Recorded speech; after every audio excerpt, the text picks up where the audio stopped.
ప్రతి యుగంలో లోక కళ్యాణం కోసం ఒక యోగీశ్వరుడు అవతరిస్తూనే ఉంటాడు.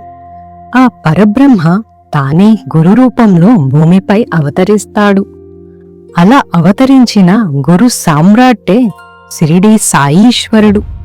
తాను భౌతికంగా సమాధి చెందిన తర్వాత కూడా తన దివ్య కార్యాన్ని కొనసాగించడానికి, సర్వమత సారాన్ని ప్రపంచానికి తెలియజేయడానికి, సాయి అంటే సాక్షాత్ ఈశ్వరుడే అని చాటి చెప్పడానికి, మానవ జన్మ యొక్క పరమ లక్ష్యం నిరాకార పరబ్రహ్మాన్ని పొందడమే అని బోధించడానికి తన సాటి లేని ప్రియ శిష్యుడిని ఈ ప్రపంచానికి సిద్ధగురు శ్రీ రమణానంద మహర్షిగా ప్రసాదించాడు. ఈ రోజు మనం తెలుసుకోబోయేది శివతత్వాన్ని, సాయి తత్వాన్ని, ఆత్మజ్ఞాన మార్గాన్ని లక్షలాది మందికి అందిస్తూ గురు పరంపర వైభవాన్ని ప్రపంచమంతటా విస్తరింపచేస్తున్న ఆ సిద్ధయోగి జీవన ప్రయాణం. శ్రీ రమణానంద మహర్షి వైభవం. ఒక సాధారణ మనిషి మహాగురువుగా ఎలా మారుతాడు? జీవితంలోని కష్టాలు దివ్య శక్తిగా ఎలా మారుతాయి? ఈ రోజు మనం తెలుసుకోబోయేది ఒక అవతార పురుషుడి అసాధారణ జీవితం. గురుతత్వాన్ని జీవించి చూపిన శ్రీ రమణానంద మహర్షి వైభవం. శ్రీ రమణానంద మహర్షి ఎవరు? 180 ఎకరాల్లో శివశక్తి షిరిడీ సాయి అనుగ్రహ మహాపీఠం రమణేశ్వరం అనే దివ్య శక్తి కేంద్రాన్ని స్థాపించిన మహాపీఠాధిపతి. 27 సంవత్సరాల వయస్సులోనే షిరిడీ సాయినాథుని అనుగ్రహం వలన 1995 జూన్ 29 సుదినాన దుర్లభమైన ఆత్మ సాక్షాత్కారం పొందిన తత్వదర్శి. శక్తిపాత సిద్ధితో దేశ విదేశాలలో 1,50,000 మందికి శక్తిపాతం చేసి క్షణాలలో ఎన్నో దివ్య అనుభవాలను ప్రసాదించిన శక్తిపాత సిద్ధ యోగీశ్వరులు. ఓం నమ శివాయ మంత్రసిద్ధిని పొందిన సిద్ధ యోగి. 1562 జ్ఞాన యజ్ఞాలు చేసి దేశ విదేశాలలో సాయి తత్వాన్ని, శివతత్వాన్ని, శక్తితత్వాన్ని, ఆత్మతత్వాన్ని బోధించిన జ్ఞానేశ్వరుడు. షిరిడీ సాయిని స్వయంగా సేవించిన 27 భక్తుల పిల్లలను, మనుమలను ఇంటర్వ్యూ చేసి వారి జీవిత చరిత్ర రచించి లోకానికి సాయి నిగూఢ చరిత్రను తెలిపిన పరిశోధకుడు. 2006లో ఒకే రోజు 1,00,000 షిరిడీ సాయి అనుగ్రహ రహస్యం పుస్తకాలను భక్తులకు అందించిన మహాగురువు. 2017 సెప్టెంబర్ 30వ తేదీన సాయిబాబా పేరుపై 3 అడుగుల 800 కేజీల బంగారు శివలింగ ప్రతిష్ఠ చేసిన సాటి లేని శిష్యుడు. షిరిడీ సాయినాథునిపై 200 శ్లోకాలతో కూడిన శ్రీ షిరిడీ సాయి సహస్రనామ స్తోత్రమును సంస్కృతంలో విరచించిన షిరిడీ సాయి గురుసేవా ధురంధరుడు.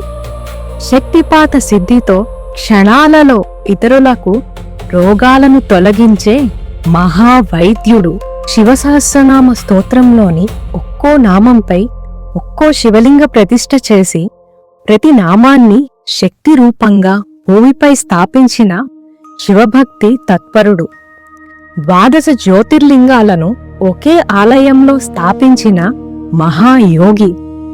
2014 జూన్ 29న ఒకే రోజులో 1100 శివాలయాల్లో 10 లక్షల శివుడే దేవాదిదేవుడు, ఆదిదేవుడు, పరమపురుషుడు అనే పుస్తకాలను భక్తులకు అందించి జ్ఞానాన్ని ప్రజల్లో ప్రవహింపచేసిన మహాజ్ఞాన యజ్ఞకర్త.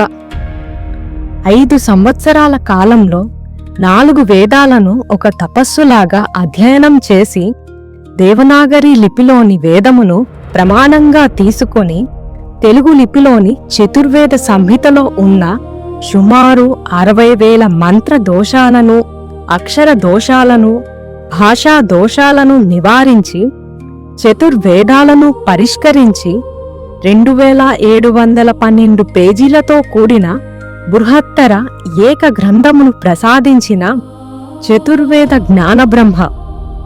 20,350 హోమకుండాల్లో వేద మంత్రాలతో మహాయజ్ఞం నిర్వహించిన యజ్ఞేశ్వరుడు. ఆదిపరాశక్తి నవదుర్గల ప్రతిష్టల ద్వారా శక్తి తత్వాన్ని స్థాపించిన శక్త్యోపాసకుడు. ఆదిపరాశక్తిపై 180 శ్లోకాలతో కూడిన శ్రీ ఆదిపరాశక్తి సహస్రనామ స్తోత్రాన్ని సంస్కృతంలో విరచించి శక్తి తత్వాన్ని జ్ఞానరూపంగా ప్రపంచానికి అందించిన తత్వజ్ఞాని. విభిన్న దేవతామూర్తులపై 71 స్తోత్రాలను సంస్కృతంలో విరచించిన మహాజ్ఞాని. పీఠాధిపతులకు మఠాధిపతులకే పరిమితమైన చతుర్వేదాలలోని వైదిక నామాలతో పరమశివునిపై 108 శ్లోకాలతో కూడిన వేద పరమాత్మ సహస్రనామ స్తోత్రమును సంస్కృతంలో విరచించిన వేదజ్ఞాన విశారదుడు. తన పాద స్పర్శతో జలాన్ని సృష్టించి యోగ శక్తిని ప్రదర్శించిన సిద్ధ యోగీశ్వరుడు. దశమహావిద్యలు దశభైరవ ప్రతిష్టలు చేసి సభాముఖంగా ఎన్నో మంత్రాలను ఉపదేశించి తంత్ర జ్ఞానాన్ని భక్తులకు అందించిన తంత్ర యోగీశ్వరుడు. శ్రీచక్ర నిర్మాణ దోషాలను సవరించి 9 అడుగుల 3,000 కేజీల పంచలోహ శ్రీచక్రం నిర్మించిన శాస్త్రీయ శ్రీచక్ర రూపకర్త. శ్రీచక్రేశ్వరిపై 136 శ్లోకాలతో కూడిన శ్రీచక్రేశ్వరి సహస్రనామ స్తోత్రాన్ని సంస్కృతంలో విరచించిన శ్రీవిద్యోపాసకుడు. సహస్ర శ్రీచక్రాలను ఒకే రోజు ప్రాణ ప్రతిష్టాపనం చేసిన సహస్ర శ్రీచక్ర ప్రతిష్టాపనాకర్త. అమెరికాలో శివలింగ శ్రీచక్ర ప్రతిష్టాపనం చేసి హైందవ ధర్మాన్ని ప్రపంచవ్యాప్తం చేసిన జగద్గురువు. కోటి గృహాలలో 3 అంగుళాల కోటి శ్రీచక్రాల స్థాపన సంకల్పం చేసి ప్రతి ఇంటిని శక్తిపీఠంగా మార్చే దివ్య సంకల్పం చేసిన శివశక్త్యోపాసకుడు. నమక చమక వ్యాఖ్యానం చేసి వేద రుద్ర స్వరూపాన్ని అణువణువునా దర్శించి 333 నమక నామాలపై 333 రుద్రముఖ శివలింగాలు స్థాపించిన మహారుద్రోపాసకుడు. 74 గ్రంథాలను విరచించి జ్ఞానాన్ని ప్రబోధించిన మహా ఆచార్యుడు. 960 కీర్తనలను రచించి 130 రాగాలలో గానం చేసిన గాన గంధర్వుడు. 400 ఋషి శివలింగాలను స్థాపించిన మహా తపస్వి. 100% హార్ట్ చక్ర థ్రోట్ చక్ర యాక్టివేషన్ కలిగిన మహనీయుడు. తన కుమార్తెలకు శక్తిపాతంతో ఆత్మ సాక్షాత్కారం కలిగించిన సిద్ధేశ్వరుడు. హోమాలలో దేవీ దేవతలను ప్రత్యక్షంగా చూపించిన సిద్ధ గురువు. సహస్ర గోదామం స్థాపించి గోవులను సంరక్షిస్తున్న గో సంరక్షకుడు. 3,578 శివలింగాల శ్రీచక్రాల దేవీ దేవతలను తన తపోశక్తితో శాస్త్రీయ పద్ధతిలో వేద మంత్రాలతో శక్తివంతమైన యంత్రాలతో ప్రాణ ప్రతిష్టాపనం చేసిన తపోనిష్ఠుడు. తన శిష్యులకు మాయి దేవ్ తపోదీక్షను ఇచ్చి జ్ఞాన మార్గంలో నడిపేస్తూ ఆధ్యాత్మిక ఉన్నతిని ప్రసాదిస్తున్న దివ్య మహాగురువు. ప్రపంచంలో ఎక్కడా లేని జల శివలింగాలు, జలధారలతో అభిషేకించబడే శివలింగాలు, 37 రూపాలలో కొలువైన షిరిడీసాయి విగ్రహాలు, 4 అడుగుల నవగ్రహాలు, నక్షత్ర దేవతలు, ఆధ్యాత్మిక దేవతలు, ఏకాదశలోహ శివలింగేశ్వరుడు, అష్టలోహ శివలింగములు, సహస్ర శివలింగేశ్వరుడు, ఇలా ఎన్నో అద్భుతాలను రమణీశ్వరంలో ప్రతిష్ఠించిన రమణీశ్వర సృష్టికర్త. 6 అడుగుల సువర్ణ పంచముఖ శివలింగేశ్వర, శ్రీ ఆది పరాశక్తి, షిరిడీ సాయి, మహారుద్ర, కనకదుర్గాదేవిల ప్రతిష్ట సువర్ణ మహామందిరంలో చేయాలని దివ్య సంకల్పం చేసిన మహాయోగీశ్వరుడు.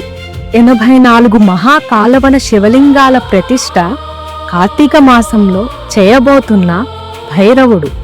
శ్రీ రమణానంద మహర్షి వారు కేవలం బోధించే గురువు కాదు, అనుభవాన్ని ఇచ్చే సిద్ధ గురువు.